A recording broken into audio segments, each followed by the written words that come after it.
A Bíblia é uma manjedoura na qual está contido Jesus. Se não o encontrarmos, só temos palha, disse Martinho Lutero, o reformador da igreja no século XVI. Na sua interpretação das Escrituras, Jesus é a chave interpretativa da Bíblia. Como igreja evangélica de confissão luterana no Brasil e SLB, somos herdeiros e herdeiras da reforma luterana do século XVI. Em 2024, celebraremos os 200 anos de presença luterana no Brasil, rememorando a chegada dos primeiros imigrantes alemães no Rio Grande do Sul a partir de São Leopoldo. Certamente, sem a leitura devocional da Bíblia e sua pregação nos cultos, não estaríamos celebrando tão importante data. Como evangélicos de confissão luterana, interpretamos a Bíblia através da correta distinção entre lei e evangelho. Ensinamos também os 3 usos da lei, que são político, pedagógico e teológico.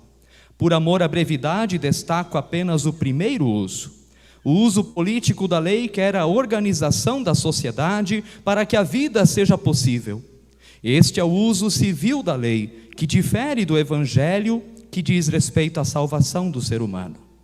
Na Bíblia, Jesus disse: dai a César o que é de César e a Deus o que é de Deus. Mateus 22, 21. Esta é a distinção entre o primeiro uso da lei, o uso político, e o evangelho. A política não é o evangelho e o evangelho não é a política.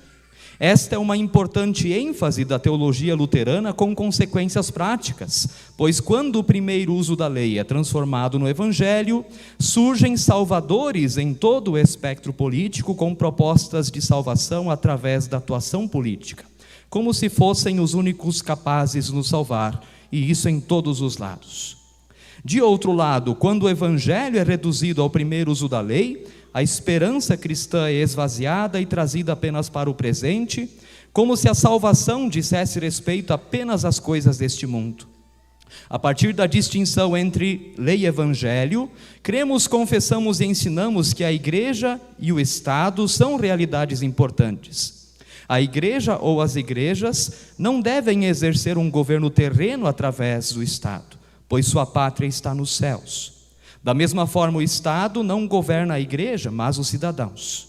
Hoje enfatizo a importância da correta distinção entre lei e evangelho, distinção muitas vezes bagunçada e mal interpretada. Por último, menciono que a Bíblia é intrínseca ao mundo ocidental. Não são apenas as pessoas religiosas que afirmam isso, mas inclusive pensadores ateus. Gianni Vattimo, um filósofo italiano ateu falecido neste ano de 2023, diz: vivemos em uma civilização forjada pela mensagem bíblica e especificamente cristã. Diz ele também que o Ocidente é o cristianismo secularizado e nada mais. A visão de mundo judaico-cristã está nas bases dos direitos humanos, da noção de igualdade e, conforme muitos pensadores, como Jürgen Habermas, por exemplo, da democracia moderna. Portanto, celebremos a importância da Bíblia na formação do Ocidente, com respeitoso diálogo com outras religiões que possuem ou não livros sagrados e em diálogo respeitoso com aqueles que não confessam uma religião. Acredito que a Bíblia não pode ser usada como ferramenta de ódio ou para justificar a intolerância, o preconceito e a morte. Esta é uma ênfase vivenciada em nossos cultos dominicais, onde a Bíblia é pregada na distinção de lei e evangelho. Muito obrigado a todas e todos pela atenção.